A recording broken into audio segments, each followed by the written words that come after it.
Hey there, today I'd like to do a small video update for you. While we've been working on that massive N-scale collection, and we've got to get a new video out on that soon, we've been processing like that. We've had other small dribs and drabs of kits come walking in.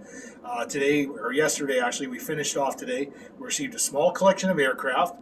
We received a collection of 1/48 scale armor, and we got a bit of sci-fi and space stuff, and we've got a couple of the highlights of that in this video. Anthony, as always, is going to scan through all the kits, let you have a good look at them.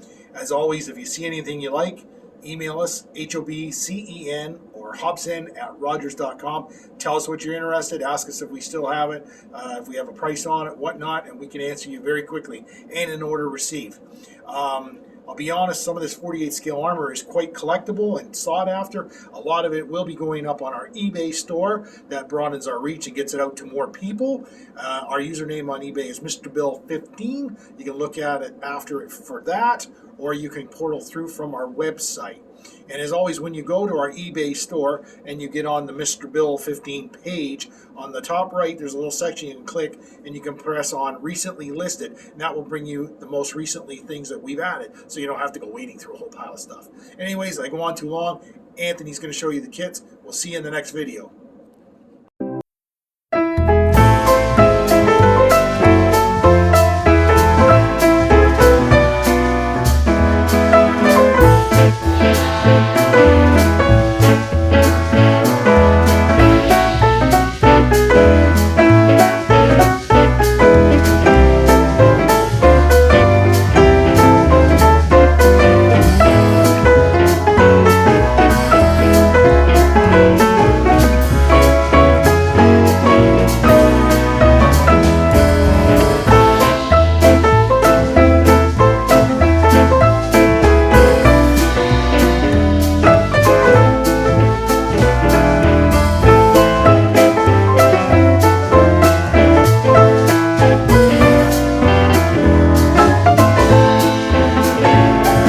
This is another one of those moments where I get to geek out a bit. I've already told a lot of customers my story about this, but I mentioned we got 1/48 scale armor in, and Anthony panned through the selection of it.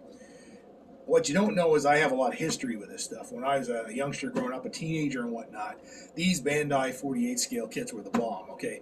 They were very accurate for their time. They had a lot of interior details. They had diorama accessories. They had all kinds of things going on. And the best part was, back in those days, you went to Woolco on $1.44 days, and they were $1.44. It didn't matter if you bought the little motorcycle or if you bought the King Tiger tank. They were all $1.44.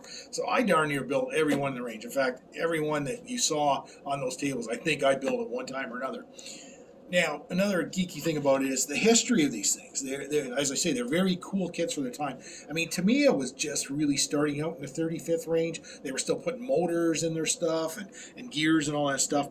These were going after a more accurate market, and they took 1/48 scale, which really had only been touched by, I think, Aurora at that time. So they kind of own this scale, and it went well with, of course, aircraft at the time, all the popular 48 scale aircraft. So what we have is a genesis of these things, okay? Like all good model armor companies, they focus a lot on German stuff because German stuff sells. Now, there was a renaissance of box art. You'll notice the different boxes we have here. This, I would have to say, is one of the originals. Now, it's so original. Like that box art will be used in all incarnations of this. But if you look where my finger's covering it, it has the German political marking right on the front of the box. And it also has it on the side of the box, which I will also cover because we don't want YouTube people getting mad at us. So those national markings are on the original issues. Then if we go ahead, this will probably be a second issue of the Jag Panther. Probably same art as the first one. You'll notice the historical marking has been censored. And on the side, it's been turned into a helmet. So if you want to know the lineage of your kits, that's kind of how they roll. And then further on, I didn't bring one out, but there's a more modern looking box that doesn't have any political markings at all. And of course, your American ones have the American flag on it and on the end. Again, this is another one with the political markings again on the end and the side. And then we have some Soviet armor, which has the red star on them. You also, if you have a British one, it'll have a British flag and all that. It's really only the German ones that have the German political insignia, and they might be sought after for collectors, hopefully for the historical and interest value and not for any other reason. But anyways, thanks for geeking out with me. I always get excited about kits that have a personal interest or that I've built in the past when I was a much younger man.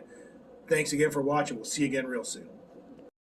Okay, don't forget, please subscribe, slap that bell, hit that like button, and join Team Hobby Center.